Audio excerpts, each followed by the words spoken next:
સત્વની પ્રધાનતા નથી એટલે એ વ્યક્ત નથી થયેલા, પણ ક્ષીર સમુદ્રમાં તો એ વ્યક્ત છે, કારણ કે ત્યાં સત્વનું પ્રાધાન્ય છે. દેવૈ દેવ્યાચ આવૃતઃ અખિલ લોક હૃત્સ્થમ, અને એ કેવા છે? અજરમ. એમને જરા નથી, કારણ કે જન્મ નથી. અજરમ એટલે જેને જરા નથી, તે જરા એટલે વૃદ્ધાવસ્થા, જેને વૃદ્ધાવસ્થા નથી એવા, કારણ કે જન્મ અને મૃત્યુ બે છેડા નથી એટલે એમને વૃદ્ધાવસ્થા પણ નથી. એવા અજરમ સર્વજ્ઞમ ઈશમ, જે સર્વજ્ઞ છે, જે ઈશ છે. ઈશ એટલે શાસન કરનાર, આપણા ઉપર શાસન કરનાર, અને શાસન કરતાની જ હંમેશા જવાબદારી હોય કે પ્રજા સુખી છે કે દુઃખી. પ્રજા દુઃખી હોય તો એના દુઃખનું નિરાકરણ કરવું એ પ્રત્યેક રાજાની ફરજ છે. એ પ્રમાણે અહીંયા પણ એ જે સર્વજ્ઞ ઈશ છે, હરિ છે, એની પાસે ગયા. અને જઈને શું કરવાનું હોય? જઈને પહેલા એમની સ્તુતિ કરવાની હોય. સ્તુતિ વડે એ પ્રસન્ન થાય છે. બરાબર? સ્તુતિ વડે એ પ્રસન્ન થાય છે. એટલે આપણે હંમેશા જ્યારે પણ ભગવાન પાસે જઈએ, ગુરુજી પાસે જઈએ, કોઈ મહાન વ્યક્તિ પાસે જઈએ તો એમને નમસ્કાર કરી અને એમને માટે કોઈક સ્તુતિ વાક્યો બોલીએ છીએ. હવે અહીંયા આ બ્રહ્માજી પણ એમની હરિની સ્તુતિ કરે છે. કેવી રીતે સ્તુતિ કરે છે? એ કે છે અસ્તૌષિત શ્રુતિ સિદ્ધ નિર્મલ પદૈ સ્તોત્રૈ પુરાણોદ્ભવૈ ભક્ત્યા ગિર અતિ વિમલૈ ગદગદયા સ્તોતમ, એને એ સ્તુતિ કરે છે. કેવી રીતે સ્તુતિ કરે છે? અસ્તૌષી શ્રુતિ સિદ્ધ નિર્મલ પદૈ. પોતે એક કવિતા રચી અને પછી ભગવાનની સ્તુતિ કરીએ તો એમાં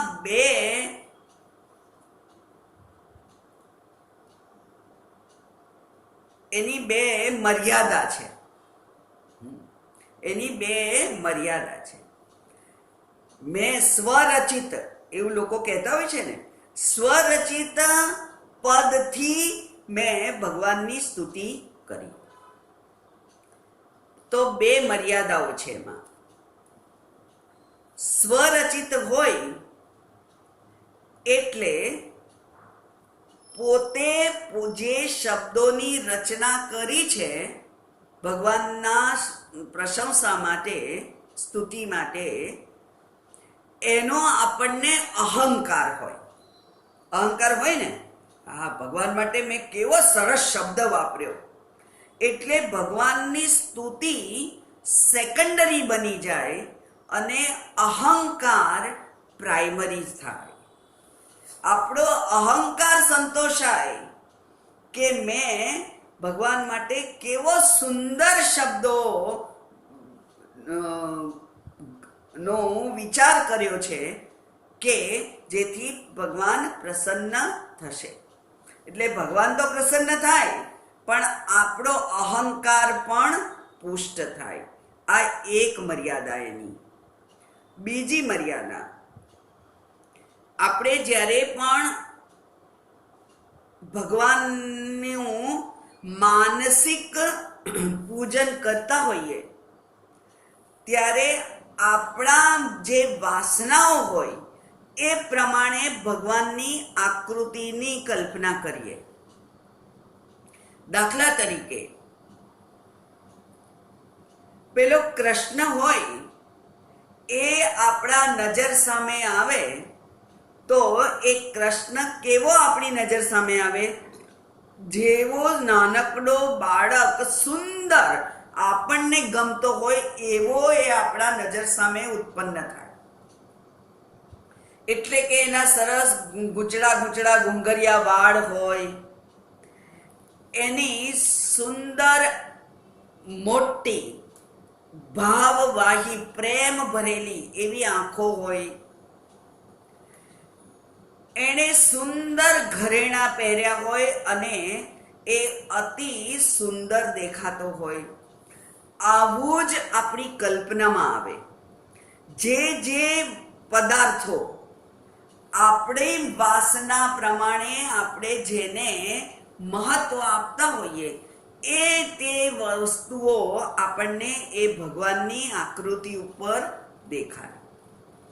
શંકર ભગવાન તો સર્પની માળા છે અને આખા શરીરે ભસ્મ લગાડેલી છે. પેલા ખોપડીઓની માળા એમણે પહેરેલી છે. એવા શંકર ભગવાન છે ખરેખર તો. શાસ્ત્ર એવું વર્ણન કરે છે. પણ મારે જ્યારે શંકર ભગવાનનો અલંકાર કરવા હોય, શૃંગાર કરવો હોય, ત્યારે મને ગમતું હોય એવું વસ્ત્ર શંકર ભગવાનને પહેરાવું, મને ગમતા હોય એવા આ સુંદર આભૂષણો એ શંકર ભગવાનને હું પહેરાવું, મને ગમતો હોય એવો સુંદર મુકટ એમને હું પહેરાવું. કેમ? મારી વાસના સંતોષાય છે અને એમાં સાત્વિક આનંદ મળે છે કે મને ગમતું બધું મેં મારા પરમાત્માને અર્પણ કર્યું. પણ મારી વાસના સંતોષાય છે એનું શું? ભગવાનને તો તમે જે આપો તે ચાલે. પેલો ભીલ ભગવાનની પૂજા કરવા ગયો, એની પાસે અભિષેક કરવા માટે જળ લાવવા માટે કોઈ પાત્ર નહોતું, તો એણે મોઢામાં પાણી ભર્યું. આ એક જ પાત્ર એવું છે જેમાં રે, હાથમાં ભર્યું, મોઢામાં ભર્યું. હાથનું પાણી તો આવતા આવતા ટપકી ગયું, પણ મોઢામાં ભરેલું હતું એ પાણીથી એને ભગવાનનો અભિષેક કર્યો. એને જે ગમ્યું એણે કર્યું. એટલે આપણી પોતાની સ્વરચિત કવિતાથી પરમાત્માની સ્તુતિ કરવામાં બે મર્યાદાઓ છે. એક તો આપણો અહમ પોષાય છે અને બીજી આપણી પોતાની વાસના પ્રમાણે આપણે એમના આકૃતિની, એમના શૃંગારની કલ્પના કરીએ છીએ અને એટલે આપણી વાસનાઓ પણ સંતોષાય છે, પ્રબળ બને છે. બે મર્યાદા છે. બ્રહ્માજીને તો આ બધી ખબર હોય એટલે બ્રહ્માજીએ તો કયા પદ વાપરી અને પરમાત્માની પ્રશંસા કરી? એ કે છે પુરાણોદ્ભવૈહિ. પુરાણમાં જે ભગવાનની પ્રાર્થનાઓ હોય તે. પછી સ્તોત્રૈહિ, સ્તોત્ર વડે. પછી શ્રુતિ સિદ્ધ નિર્મલ પદૈહિ, શ્રુતિમાં કહેલા જે નિર્મળ વાણી છે ભગવાનની પ્રશંસા માટે એવા પદોથી અસ્તૌષી. અસ્તૌષી એટલે જીવંત, જે મૃત નથી, ઉષિત નથી એવું જે છે તે, એવી જીવંત એવી શ્રુતિની વાણી છે. એ વાણીથી નિર્મલ પદૈહિ સ્તોત્રૈહિ પુરાણોદ્ભવૈહિ ભક્ત્યા, ભક્તિપૂર્વક. અને ભક્તિ પણ કેવી છે? ગદગદયા, ગદગદ થઈને. એટલે કે એ આનંદ અશ્રુથી જે ભીનાશ છે ગળામાં, એ ભીનાશ વાળી ગીરા એટલે વાણી. અતિ વિમલૈહિ, અતિ વિમળ વાણીથી ભગવાનની સ્તુતિ કરી. અને એનાથી શું થયું?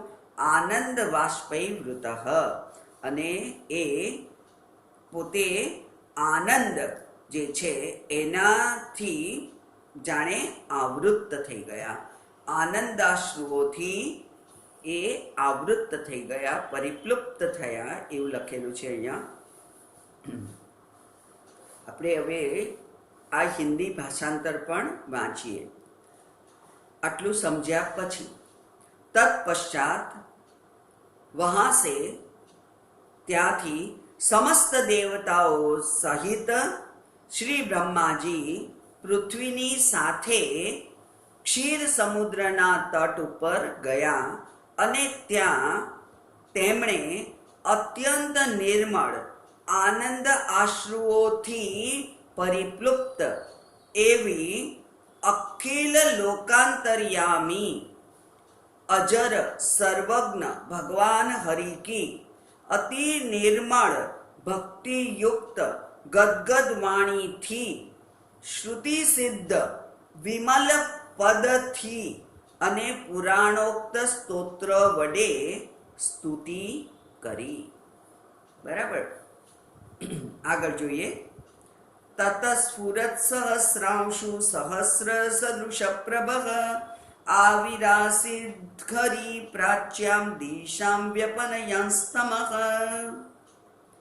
તત સ્ફુરત સહસ્રાંશુ સહસ્ર સદૃશ પ્રભઃ આવિરાસીત હરિઃ પ્રાચ્યામ દિશામ વ્યપનયમ સ્તમઃ. ત્યાં શું છે?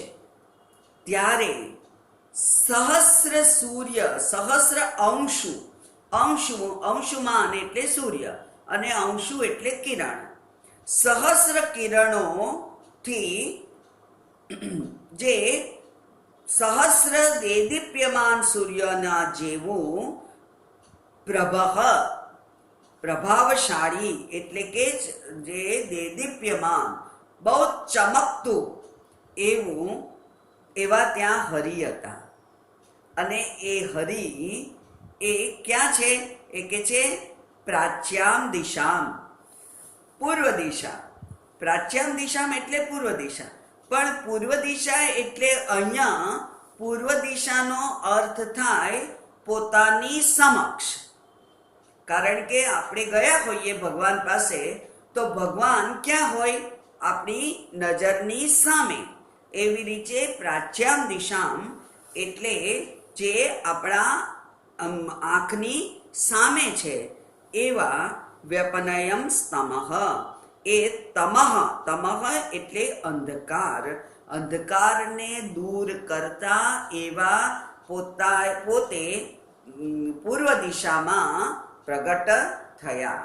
જેવી રીતે સૂર્ય પૂર્વ દિશામાં પ્રગટ થાય છે અને સમગ્ર જગતનો અંધકાર દૂર થાય છે, એવી રીતે આ હરિ પણ બ્રહ્માજીની સમક્ષ પ્રગટ થયા. અને પ્રગટ થયા એટલે અહીંયા જે અંધકાર હોય છે એ અંધકાર દૂર થયો.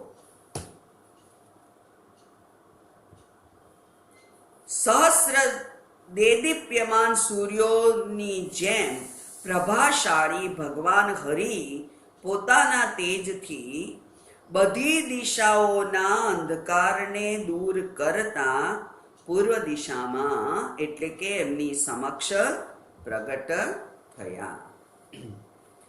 કથંચિદ દ્રષ્ટવાન બ્રહ્મા દુર્દર્શમ કૃતાત્મનામ ઇન્દ્રનીલ પ્રતિકાશમ સ્મિતાસ્યમ પદ્મલોચનમ. અને આ હરિ કેવા છે? કે જે હરિ એવા છે જે અકૃતાત્મનામ દુર્દર્શમ, જેણે પુણ્ય નથી કર્યા એવા લોકોને તો આ પરમાત્માના દર્શન થતા જ નથી, દુર્દર્શ છે. ભગવાન એમના માટે ભગવાન કેવા છે? દુર્દર્શ છે. ભગવાન જે પુણ્યશાળી ના હોય એમને દ્રશ્યમાન થતા નથી, એમને દેખાતા નથી. અને આ બ્રહ્માજીને પણ કથંચિત દૃષ્ટવાન, એ કે છે બ્રહ્માજીને પણ કથનચિત એટલે કઠિનાઈથી એમના દર્શન થયા. કેમ કઠિનાઈથી દર્શન થયા ભગવાનને? કારણ કે પરમાત્માના તેજથી બ્રહ્માજીની આંખો અંજાઈ ગયેલી. પરમાત્માના તેજથી બ્રહ્માજીની પણ આંખો અંજાઈ ગયેલી, એટલે એમને પણ કઠિનતાથી દર્શન થયા. અને એ કઠિનતાથી કેમ થયા? કારણ કે ઇન્દ્રનીલ પ્રતિકાશમ, કાશમ એટલે પ્રકાશ, ચમક. કાશ એટલે ચમક, પ્રકાશ એટલે જે અત્યંત પ્રભાવશાળી છે એને કહેવાય છે પ્રકાશ. એવી રીતે કાશ એટલે પ્રકાશ. અને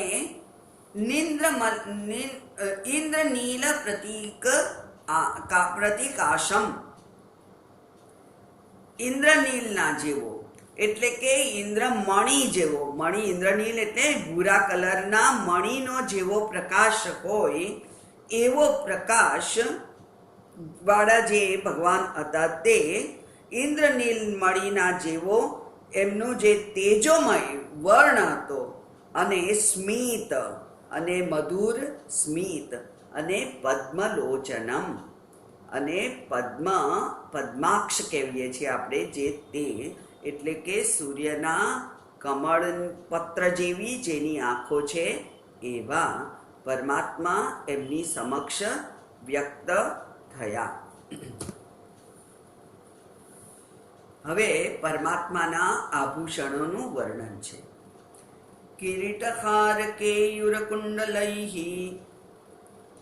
કિરીટહાર કેયુરકુંડલૈ કટકાદિભિઃ વિભ્રાજમાનં શ્રીવત્સ કૌસ્તુભ પ્રભયાન્વિતમ.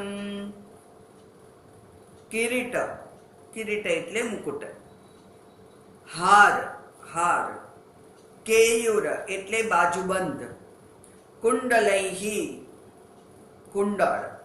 કટકાદિભિઃ એ બધા વડે, આભૂષણો વડે, વિભ્રાજમાનમ સુશોભિત અને કેવા છે? શ્રીવત્સ કૌસ્તુભ પ્રભયાન્વિતમ, અને શ્રીવત્સ અને કૌસ્તુભ મણિની પ્રભાથી જે યુક્ત છે એવા આ પરમાત્માના એમને દર્શન થયા. સ્તુવદ્ભિઃ સનકાદ્યૈશ્ચ પાર્ષદૈઃ પરિવેષ્ટિતં શંખ ચક્ર ગદા પદ્મ વનમાલા વિરાજિતં. સ્વર્ણયજ્ઞોપવીતેન સ્વર્ણવર્ણાંબરેણ ચ શ્રિયા ભૂમ્યા ચ સહિતં ગરુડોપરિ સંસ્થિતં. સ્તુવદ્ભિઃ જે લોકો સ્તવન કરે છે તેવા, એટલે સ્તવન કોણ કરે છે? બ્રહ્માજી અને એમના સાથે આવેલા બધા દેવો વગેરે એ બધા આવ્યા છે એમની સમક્ષ. અને પરમાત્માની આજુબાજુ કોણ હોય? સનકાદિભિઃ, સનક સનંદન વગેરે, એટલે કે ચાર સનકાદિ જે ચાર એમના શિષ્યો છે તે એમના સ્તુતિ કરતા એવા ઘેરાયેલા, કારણ કે એમના શિષ્યો હંમેશા એમની સ્તુતિ કરતા હોય, એમનાથી ઘેરાયેલા, પરિવેષ્ટિતમ એટલે ઘેરાયેલા એવા શંખ ચક્ર ગદા પદ્મધારી અને વનમાલા વિરાજિતમ, વનમાળા પણ એમને પહેરેલી છે, વનના પુષ્પોની માળા પહેરેલી છે એવા. સ્વર્ણ યજ્ઞોપવીતેના, યજ્ઞોપવીત સોનાનું છે. સ્વર્ણ વર્ણ અંબરેણ ચ, સ્વર્ણ વર્ણ એટલે પીળા, સુવર્ણના રંગનું એટલે કે પીળા રંગનું વસ્ત્ર જેમણે ધારણ કર્યું છે, જેને આપણે પિતાંબરે કહીએ છીએ, એવા પિતાંબરે ધારી.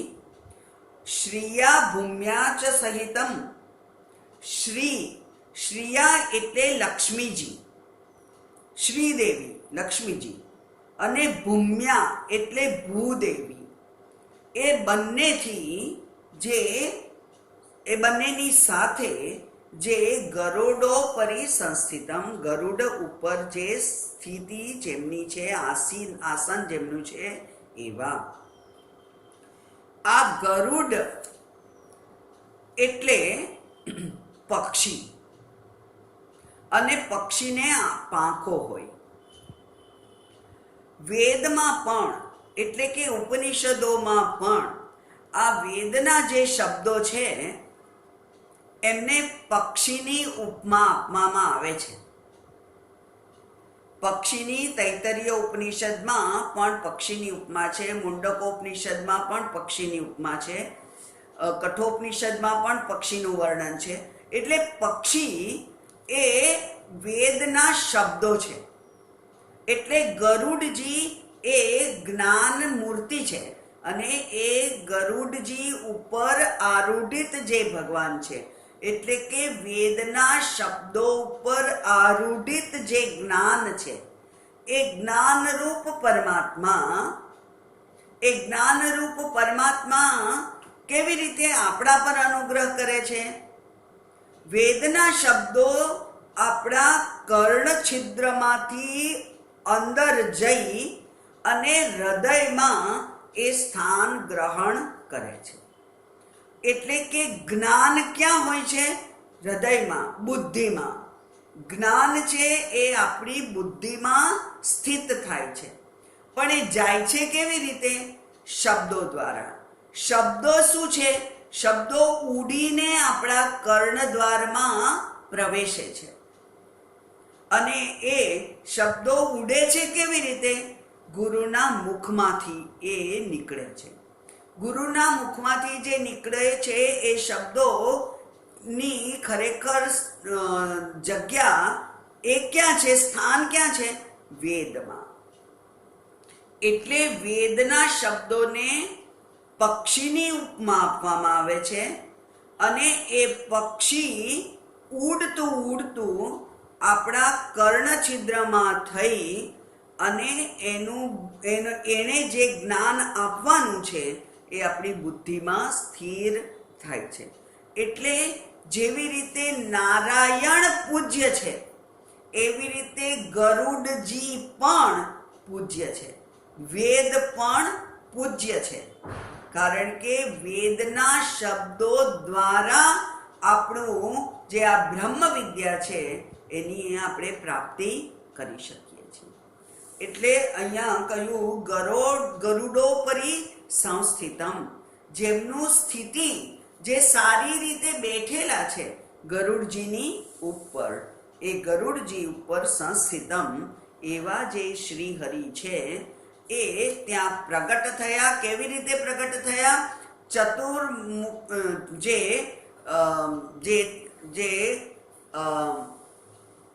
ચતુષ્પાદ, જે શંખ ચક્ર પદ્મધારી છે, ગદા પદ્મધારી છે, એવા ચતુર્હસ્ત એવા ભગવાન ત્યાં પ્રગટ થયા. અને પછી શું થયું? હર્ષ ગદગદયા વાચા સ્તોતુમ સમુપચક્રમે. અને ત્યાં સમુપચક્રમે એટલે કે ઉપસ્થિત થયેલા, આ વૈદિક ક્રિયાપદ છે, વેદમાં જ વપરાય છે, બીજે ક્યાંય દેખાતું નથી. એવું સમુપચક્રમે એટલે સામે ઉપસ્થિત થયેલા એવા બ્રહ્માજી એમની હર્ષ ગદગદયા વાચા સ્તોતુમ, ગદગદ કંઠથી સ્તુતિ કરવા માંડ્યા. બ્રહ્માજીએ શું સ્તુતિ કરી? બ્રહ્મ ઉવાચ નતોસ્મિ તે પદમ દેવ પ્રાણ બુદ્ધિન્દ્રિયાત્મભિઃ યચ્ચિંત્યતે કર્મ પાશાત ધૃતિ નિત્યમ મુક્ષુભિઃ. હે દેવ, કર્મ પાશાત कर्म पाश थी मुक्त होने के लिए मुमुक्षुजन अपने प्राण, बुद्धि, इंद्रिय और मन से जिनका नित्य चिंतन करते हैं, आपके उन चरणारविंदों को मैं नमस्कार करता हूँ. હું નતોસ્મી, હું નમસ્કાર કરું છું. કોને નમસ્કાર કરું છું? તે પદમ, તે એટલે આપના ચરણોને, આપના ચરણોને હું નમસ્કાર કરું છું. ચરણ, પગ. હંમેશા આપણે કોઈને પણ નમસ્કાર કરીએ તો ચરણમાં નમસ્કાર કરીએ છીએ. ભગવાનના ચરણમાં આપણે શીશ મૂકીએ છીએ. શીશ એટલે અહંકારનું પ્રતીક છે. માથું એ અહંકારનું પ્રતીક છે. અને ચરણ, ચરણ કેટલા હોય? 2 હોય. 2 ચરણ. 2 ચરણ એટલે શાસ્ત્રના તત્પદ અને ત્વમપદ. તત્પદ, તત્ બ્રહ્મ, ત્વમ જીવાત્મા. 2 પદ, 2 પગ સાથે ના હોય તો વ્યવહાર નથી થતો. વ્યવહારમાં તકલીફ હોય છે. જેના 2 પગ સાબુત છે એ સારી રીતે વ્યવહાર કરી શકે છે. એ જ પ્રમાણે જેને તત્પદ અને ત્વમપદ એ બંને સહકારથી આગળ ચાલે છે. કારણ કે ત્વમપદ, આ પદને જ્યાં સુધી પ્રારબ્ધ રક્ષિત આ શરીર છે ત્યાં સુધી આપણે છોડી નથી શકતા. જીવાત્માથી આપણે મુક્ત નથી થઈ શકતા. આ શરીરમાં આ જે જીવાત્મા છે એ જીવાત્માથી મારે મુક્તિ જોઈએ છે તો એ શક્ય જ નથી. જીવાત્મા પરમાત્મા બની નથી જતો.